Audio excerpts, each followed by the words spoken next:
Viinikirjeenvaihtaja terveisiä Piemontesta. Syyskuun 10. päivä. Mä tulin nyt tutkimaan vähän, että mikä näyttää olla niinku tarhoilla tilanne ja erityisesti ne vaaleiden lajikkeiden osalta. Tässä mulla on Arnies-nimistä lajiketta. Oikein maukkaan näköinen ja makuinen, makeakko.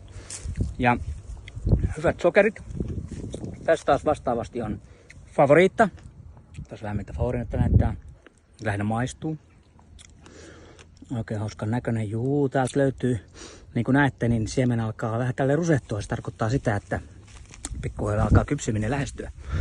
Ja täällä meillä on taas sitten täällä toisen näistä lajiketta.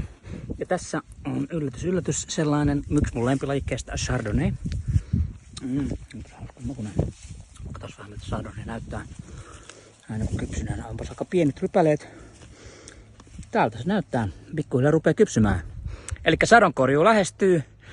Ja nyt laita kalenteriin, nimittäin täällä alkaa olla semmoisia mahdollisuuksia Piemontessa, että näihin sadonkorjuu kekkereihin ja erityisesti työhön voi osallistua. Mutta seuraa postauksia, niin katsotaan mitä voidaan asialle tehdä. Terveisiä, moikka!